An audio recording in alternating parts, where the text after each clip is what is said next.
Listen to me. If there was a wise man who would ever think of this, they would say in order to be superior to the man, you've got to be the man.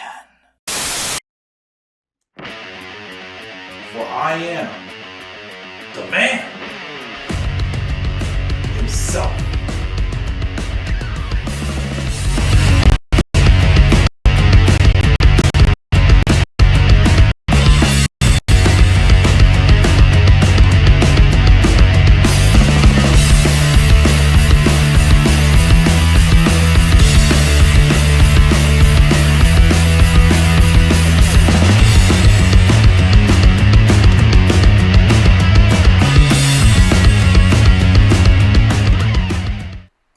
Guys, what is going on? How you guys all doing this Saturday morning? This is the Club of the Man 1993, and yes, I'm recording this on a Saturday morning, but I'm not probably uploading this until Saturday night. I have recently decided that yes, although I'm trying to do more live streams again this year, for now, because of my opinions on the shows, I think for now it's going to be Raw will be live, SmackDown will be recorded from now on until further notice. I think that's the plan I'm going to go with. But to be honest, if I would have done a live review for SmackDown, I wouldn't mind doing this one live. Because this show actually wasn't too bad. It was better than last week's. There were some more interesting advancements, some questions or teases that were being answered. Some things I'm kind of like, okay, what are we doing here? Some things like the tag team division that I just don't give a crap about.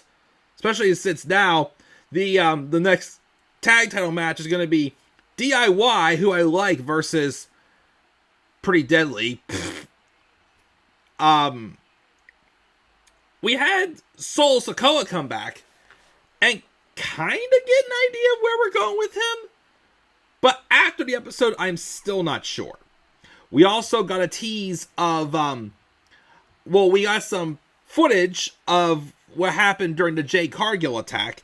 Still doesn't give us a definitive answer, but someone's like jumping on the bandwagon like, aha, see, I knew it. Which kind of makes me happy of who it is, because I'm hoping it continues to be the one that I'm hoping is the one that turns heel. And some interesting direction for Tiffany Stratton as well. And we also have another WrestleMania match made official. And it was the one, honestly, that I did prefer. But as far as who's going to come out on top, I don't know. But we'll have to wait and see. So let's get into it, guys, and let's talk about it, because I have pending Valentine's Day plans. Because of snow. So I don't know what's going to happen today, but I thought I'd at least get this review in before I go anywhere. So let's roll and talk about it. SmackDown took place last night in Washington, D.C. And the show opens up. First off, Vic Joseph was reintroduced to us as Joe Tessitore was away announcing boxing tonight. And then out comes Cody Rhodes, kick off the show. He then mentions how Jey Uso picked Gunther to wrestle at WrestleMania. So his eyes are all on now the Elimination Chamber match. Who will be the one that faces him? And they still have two qualifying matches left. One on SmackDown last night, and one on Raw this coming Monday with Seth Rollins and Finn Balor. And we all know that Seth Rollins is winning that match. That is a guarantee. I am guaranteeing Seth Rollins is winning that match. So he then mentions, tries to hype up who will be the ones to face Cody Rhodes. Which, if I'm being honest, even though I have a preference, I don't think it's quite as obvious as we look. Because there's three of them I feel like that has a story. Technically, when Seth gets in, you could say 4. Because the only two I definitely don't see winning that chamber match, for sure, is Logan and Damian. But of course, as we mentioned first, he says, who will face me at WrestleMania? Will be the most natural athlete to ever enter our sport, Logan Paul? No, we've already seen that match. will be his friend, the voice of the voiceless, CM Punk. I'd be for that match, but I do think Punk is fighting Seth at Mania. Maybe Seth and Roman. I don't know. I still have no idea what Roman Reigns is doing at WrestleMania. All I know for sure is that it looks like him and The Rock is not going to happen. Because I'm pretty sure if that was going to happen, they would have basically made that official by now. Or will be one of the greatest of all time, John Cena. Who, again, is still my pick to win the Chamber. I think should be the one to win. And he also says, and also Drew McIntyre. But then also he'll say he knows for sure who it's not going to be. And that's Solo Sikoa. The man who attacked him at the end of the show last week and made his return. But before Drew can say more, before Cody can say more, here was Drew McIntyre. Drew takes offense to the and also Drew McIntyre. Cody apologizes and says he's got a lot on his plate and offers to go again and does the same thing except he just emphasizes how great Drew McIntyre is basically. Drew then lays out his accolades before recounting how he hugged Cody a month ago and he tried to fight him. The guy who, when he was trying to handle business with Sami Zayn, Rhodes attacked. That Drew McIntyre, he didn't want it to be this way. But Cody's made it personal. And now he has to remind him who he is. Cody says he can count on one hand the number of men who have beat him since he came back to WWE. He knows Drew is one of them. And he has not forgotten. So obviously, most likely teasing that we will, I do think, it does give us this light that they could maybe give Drew the title shot at WrestleMania. But either way, whether the title's involved or not, I do feel like either at WrestleMania or after WrestleMania, we'll probably be getting this feud. Because, again, he's right. Drew is one of the very few people that have beaten Cody since Cody came back. But then out comes the Samoan werewolf Jacob Fatu and Mr. Tama Tonga all come out. Jacob says McIntyre got his spot, but he's all gassed and no brakes, and he's going to dog walk Damian Priest and Braun Strowman later tonight, and before he wins Chamber, goes to WrestleMania, and brings back the title home to his family where it should have never left. Drew then challenges him to a fight right there and then, but it's not going to happen because he got his spot already. And so he leaves with a Cody, I think he wants to talk to you. Cody is in his face and says if he wins at Chamber, they can fight about it. And then they show on the Tron that there's a car pulling up into the loading dock area. And out comes, in like a big white tuxedo, Sol Sikoa. And of course, Jacob Fatu sees this, and you see Cody about to, want to go back and get a piece of him. But then Jacob puts his arm out and says, Nah, Cody. If anyone gets to speak to Solo, it's going to be him first, handling family business. To which Cody obliges and says, you can have the first word, but he's going to have the last. So we'll see, of course, where, that went later on in the show, and get more into that later. So, then we have, we had Trish Stratus actually in the crowd. And we all know we saw Trish at the Rumble, and it's her 25th anniversary as a wrestler. So she's being interviewed by Wade Barrett in the front row and says it was great to deliver a little Stratusfaction at the Rumble. And coming in number 25 was a great way to kick off her 25th anniversary. She talks about how exciting Chamber is going to be in Toronto, and she'll be there. But she has to decide whether she's watching from the seats or a suite. And of course, we found out more so later what she is going to be doing at Chamber later on. We had another qualifying match for the women, Chelsea Green versus Naomi. Match was solid. To my surprise, though, Naomi won. Now, I'm not sure if Naomi won since Bianca's already in there, and this could be where we kind of find that moment of truth where it could also be revealing as to who would indeed attack Jade. I still hope it's Bianca, by the way. But I'm very surprised they didn't put Chelsea in the chamber since we're going to be in Canada. I really thought, if anything, she would have at least gotten in. But she didn't, says Naomi. So like I said before, a little disappointed, but now I kind of hope that they use the women's chamber match, because they kind of teased something again in the Rumble when Bianca got a little heated at Naomi for butting up with Jordynne Grace. So, I don't know. We'll see, of course, though, where that goes. But yeah, Naomi is in the women's chamber match. We then have, this was good too. We get a recap of Kevin Owens attacking Sami Zayn, since they're each on both shows. We then get a Twitter promo from Sami Zayn talking about his neck, saying he's not doing well. There's nerve damage, and he's seeing a specialist.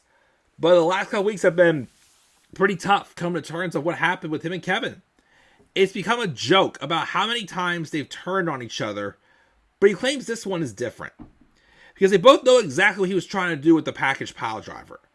Not to get ahead or send a message, but to end his career. And over what? Not helping him win a wrestling match? You didn't see him sprinting out there with tears in his eyes to check on him. Which that's exactly what he did at Rumble. And that's what he thought being there for someone was. But not for KO.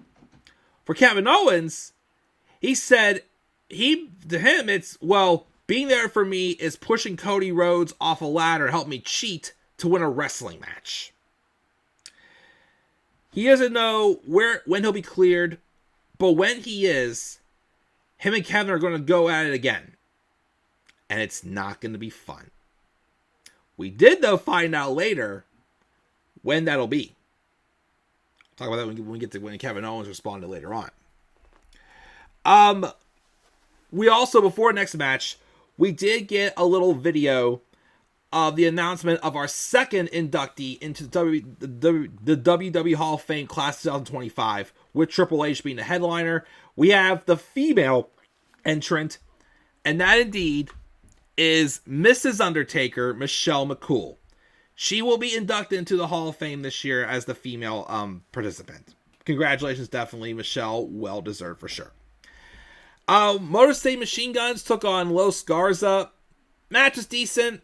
Don't care, though. Again, I love MCMG. I have hopes for Los Garza, but again, this tag team division is just dead. There's just nothing interesting in this tag team division. Although the Street Profits, though, I'll talk about them in a second. But there's no, smooth... This tag team division is all over the place. It's still a mess. And like I said, I love MCMG, but, right now, I feel like I don't need to take Los Garza seriously. It also felt weird with no Elektra Lopez, of course, who was randomly released. I don't know why they released her. Like I said, I think, if you kept her as a valet, you would have been fine. But yeah, that one was weird. So definitely it seems weird not seeing her. And it kind of makes you lose a little more interest in the group, because now it's like there's a piece missing.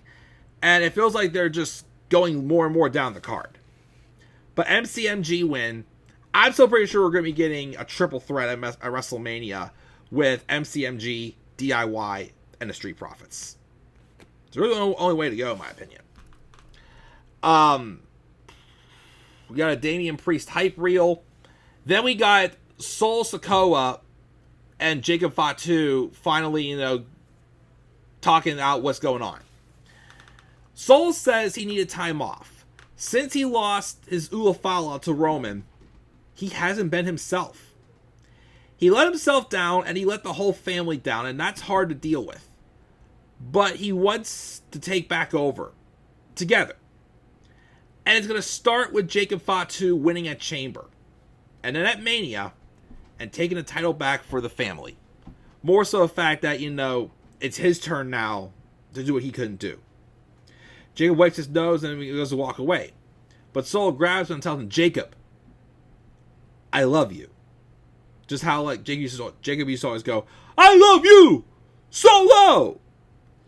But then Fatu then storms off, doesn't say a word, and then Tama Tonga gives Solo a look before he leaves himself.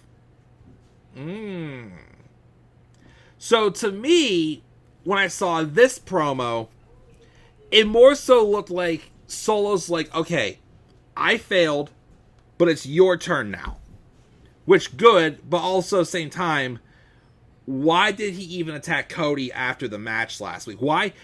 I feel like it would have been made more sense if he attacked Cody during the match and helped them win. Because to me, it looked like Soul's trying to get another crack at Cody. But if he's just trying to help Jacob, and, you know, he's kind of taking a step back and let Jacob take the charge, then it was kind of like, okay, but I don't know. That based off what happened during the main event, I'm still a little confused as to what direction they're going with Soul Sikoa. Because like I said, I'm actually very disappointed with where it went. I really hoped, like I said, I really had high hopes when Soul kind of took charge by himself and made his own bloodline. And to me, it's kind of like they telegraphed that they had no intention of really like capitalizing on him.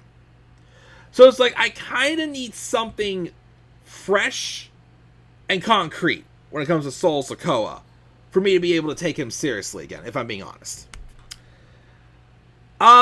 We also had Shinsuke Nakamura come out basically saying he wants a challenge. Which, again, I'm sorry. Again, I like this new Dark Samurai character.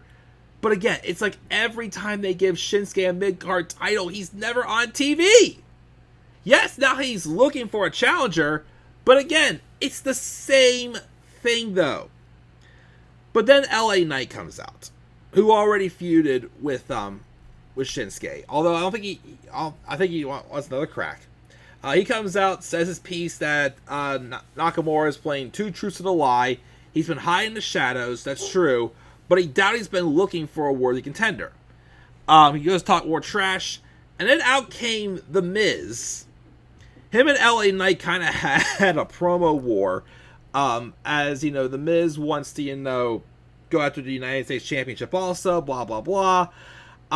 Nick Aldis comes out and says, and books him in a number one contenders match, and, LA Knight and The Miz have good chemistry, but we've already seen this before, so this isn't too fresh, but LA Knight does win, so he's going to be getting another shot at Shinsuke Nakamura.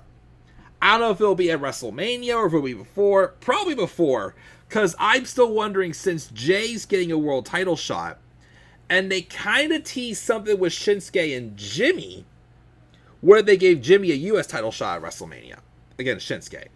So that's still something to see. Backstage, we have Nia Jax getting ready for her title match with Tiffany Stratton later on in the show. But Alexa Bliss rolled up and talked trash at Candice before saying she and Lily have been talking about how fun it would be to have another WrestleMania match against Nia. Ugh, I don't know about that. I mean, yes, Nia has improved, but man, if they have matches like they did in 2018, forget it. But I don't know. We'll see where it goes. But Alexa, of course, is inside the chamber right now. So we'll see, of course, where that goes. Backstage, after The Miz was backstage after he lost to LA Knight, he ran into Andrade backstage, who says, "I watched your match, and I can teach you something if you want. Just so you know." Which, of course, Miz wants to be the opposite way. But Miz shrugs it off. Then he sees Carmelo Hayes, who's getting ready to go out to have a match against R-Truth. And Carmelo says, guys like Andrade, they don't respect guys like him. And the A-lister pitches a team of Mellow Don't Miz. But Carmelo gets out there before Nick Aldis sees it and books it. Then we have Carmelo Hayes taking on R-Truth. Carmelo Hayes won the match. 2 weeks in a row, they gave Carmelo victories. Hoping that means maybe they're giving him like a direction again. It might be a thing where it's like, okay, you've seen this guy. He was a former number 1 draft pick. Now it's his turn.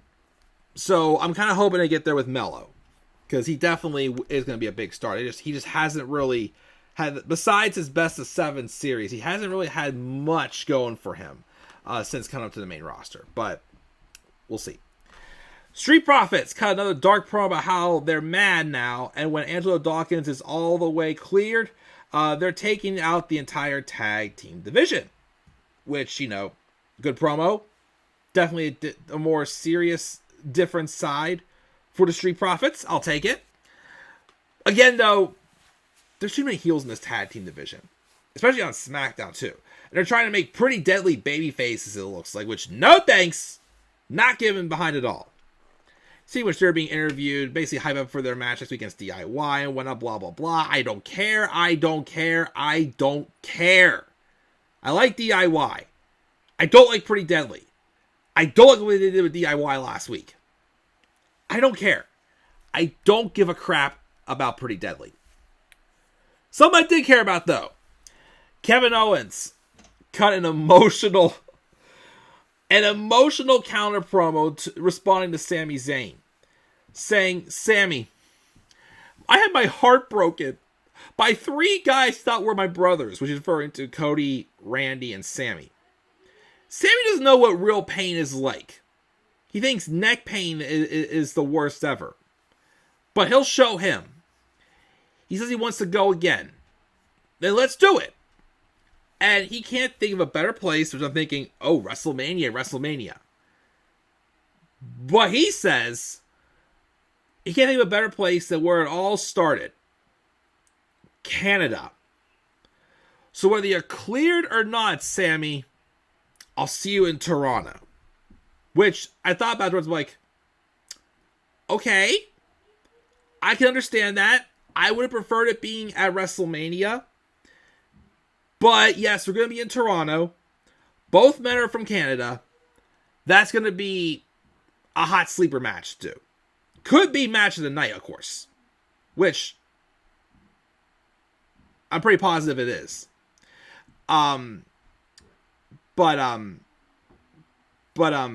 yeah, so that'll be good. I don't know if it will be an actual match or it'll just be like a segment to set, and just like a brawl to set up for their match at WrestleMania. If, though, it does get to WrestleMania, I still say, I quit. I still think that's the match that Sami Zayn and Kevin Owens were destined to do.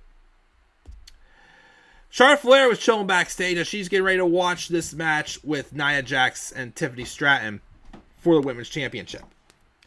And surprisingly, I'm not going to lie, I thought this was a pretty good match.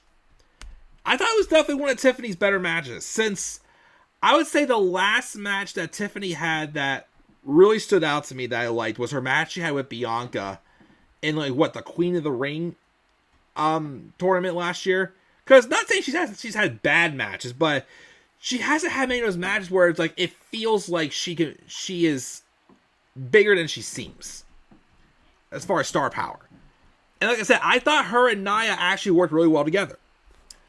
The match, though, ended in a disqualification because Candice LeRae attacked.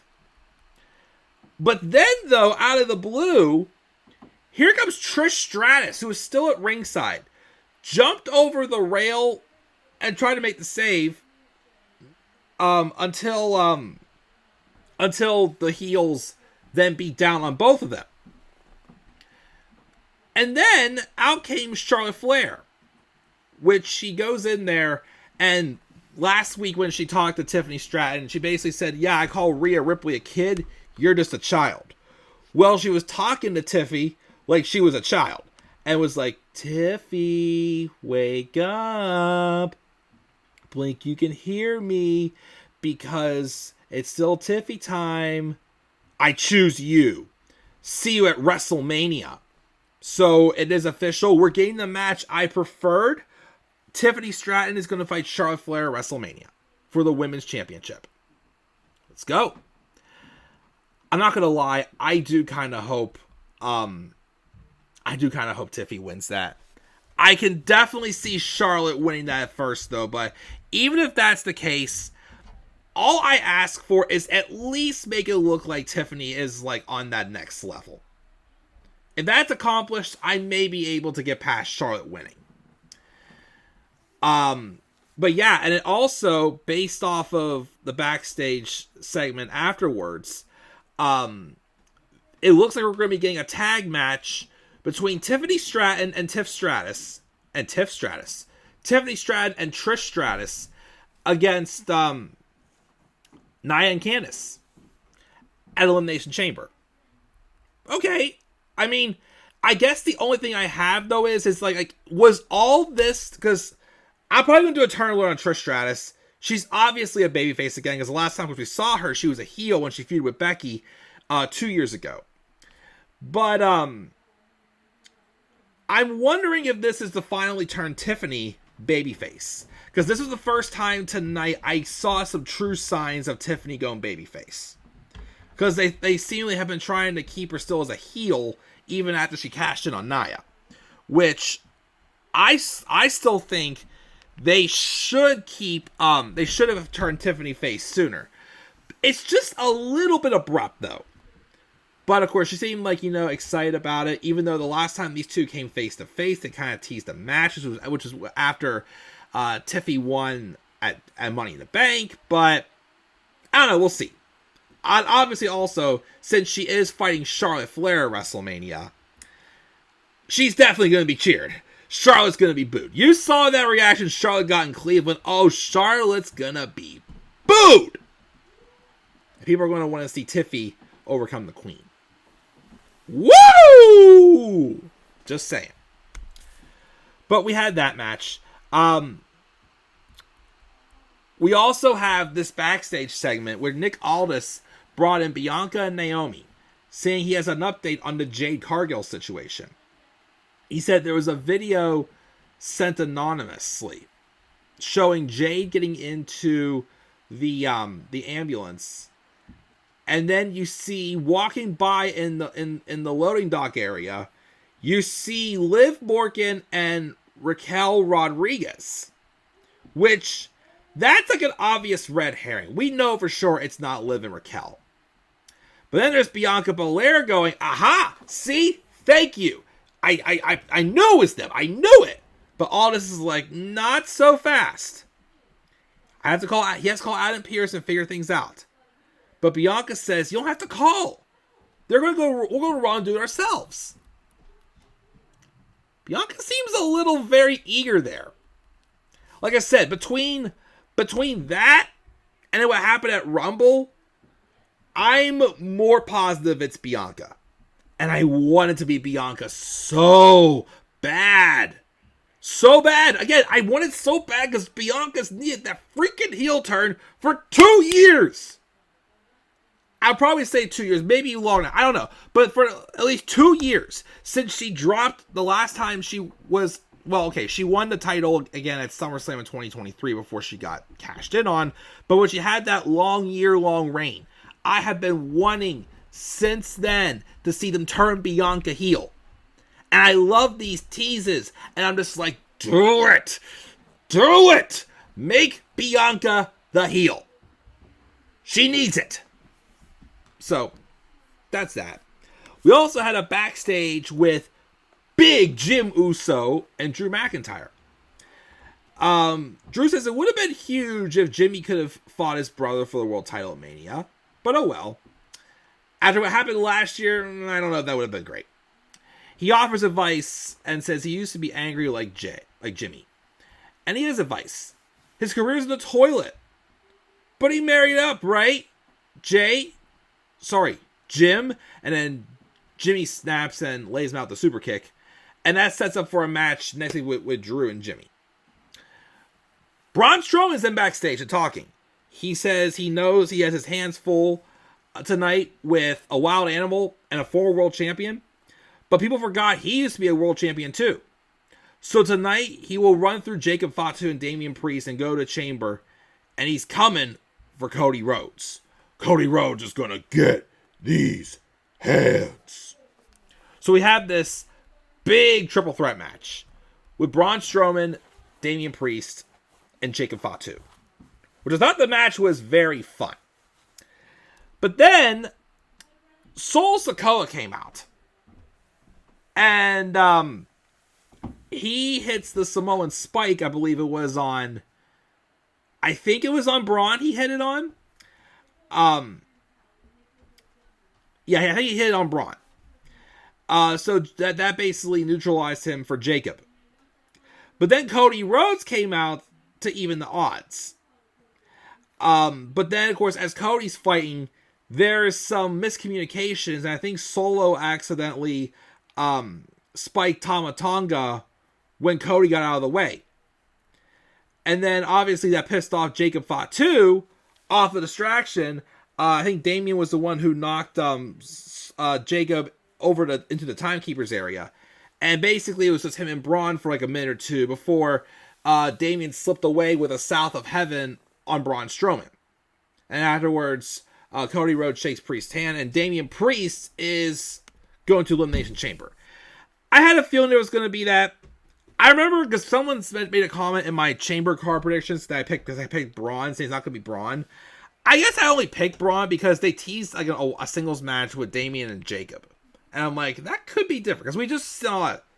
Even though I feel like there's unfinished business, we just did Braun and Jacob. I kind of was a little more interested in Damian and Jacob. So that's why I picked that for my Chamber card. But, oh well. Damian's going into Chamber, which I still like anyways. I do like Damian Priest. But yeah, like I said before, it still has me confused what direction they're going with Sol Sikoa. Because are they now have them take a back seat to Jacob? Or is it going to be a thing where Jacob's going to turn on Solo and they do Jacob and Solo WrestleMania with Solo going babyface? Even though, again, is there really anything that's going to make us want to cheer for Sol Sikoa? If anything, we're going to be cheering for Jacob. Because although Jacob's the heel, he's on fire right now. And they're giving him the experience, but also protecting him at the same time. I do think, if things go how they are, I think eventually Jacob Fatu is going to be the one to dethrone Cody Rhodes. Just saying. Although they could do it John Cena, and John can drop the belt to Jacob Fatu. Although I still would still see the door possibly be open for that John Cena heel turn. Just saying. But yeah, so we have do the women have another spot left in the Chamber? I can't remember for the women who's... Oh yeah, Roxanne and Raquel. I think that's the last spot for the women, Roxanne and Raquel. And then, of course, we have Seth and Finn on Monday as well. So, that's my SmackDown review. Like I said, there were some interesting things on this show. I gave the show a B. Like I said, I probably could have done this one live. But there was still some stuff, like the tag team stuff, I don't care about. I was fine with the stuff with Shinsuke, LA Knight, and Miz, but it was kind of like, we've seen this before. This really isn't fresh. But yeah, some good advances, some teases, and some setup. I thought it was a good 3-hour episode, but as I keep saying, I don't think SmackDown is a consistently good 3-hour show. But we'll see, of course, what happens next. So guys, what are your thoughts on this week's episode of SmackDown? Again, I gave it the B. What grade would you give it? Leave your guys' thoughts down in the comments section below. Slap a like on the video and subscribe for more content on my channel. Follow me on Twitter as well at the Club of the Man 93. You may also follow me on TikTok and on Instagram at the Club of the Man 1993. And until then, guys, I'm checking out. I'll catch you later and have a good rest of your day. And do not forget, in order to be superior to the man, you've got to be the man. And for I am the man himself. And that is not just the pain, my friends. That is a fact of life. Yeah!